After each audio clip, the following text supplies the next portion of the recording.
কালকে রাতে আমার এক্স একটা মেসেজ পাঠিয়েছিল, তো মেসেজটা ঠিক এই রকম ছিল।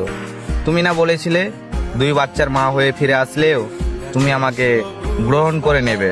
আমার তো এখনো বাচ্চাও হয়নি, আমার তো ডিভোর্স হয়েছে। কই, আজ 5 দিন হয়ে গেল, আমি তোমার পায়ে হাতে পড়ছি, আমাকে ফিরিয়ে নাও।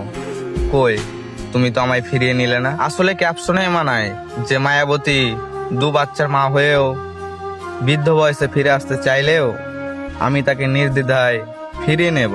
আসলে বাস্তবতাটা না অন্যরকম। ছেলেরা শুধু মেয়েদের শরীরটাই চায়। আমি এবার কিছু কথা বলি। যখন তোমার বাবা তোমার বিয়ে ঠিক করেছিল, তখন তুমি আমায় কি বলেছিলে? তুমি আমাকে ভুলে যাও, তুমি আমার থেকে ভালো কাউকে পেয়ে যাবে। কিন্তু তখন আমি কি বলেছিলাম? আমি তোমাকে ছাড়া থাকতে পারবো না, আমি তোমাকে ছাড়া বাঁচবো না। ছোট বাচ্চার মতো কান্না করেছিলাম, তোমার পায়ে পর্যন্ত পড়েছিলাম। তারপরেও না তুমি আমার চোখে জল দেখেছো, না আমার মনের কষ্ট, না অনুভূতি। কোনো কিছু তফাৎ না করেও লাল শাড়ি পরে বিয়ের আসনে বসে পড়েছো। তখন এই ছেলেটার কথা তোমার একবারও মনে পড়েনি? তোমার জন্য পাগল এই ছেলেটা কষ্ট না সহ্য করতে পেরে নেশার জগতে চলে গিয়েছিল, নিজেকে তিলে তিলে শেষ করে দিচ্ছিল।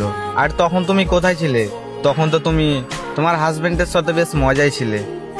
আর এখন তুমি এসেছো 2 লাইন ক্যাপশনের ভাগিদার হতে। আবে শোন, ওইসব ক্যাপশন তোদের মতো মেয়েদের জন্য ছিল না।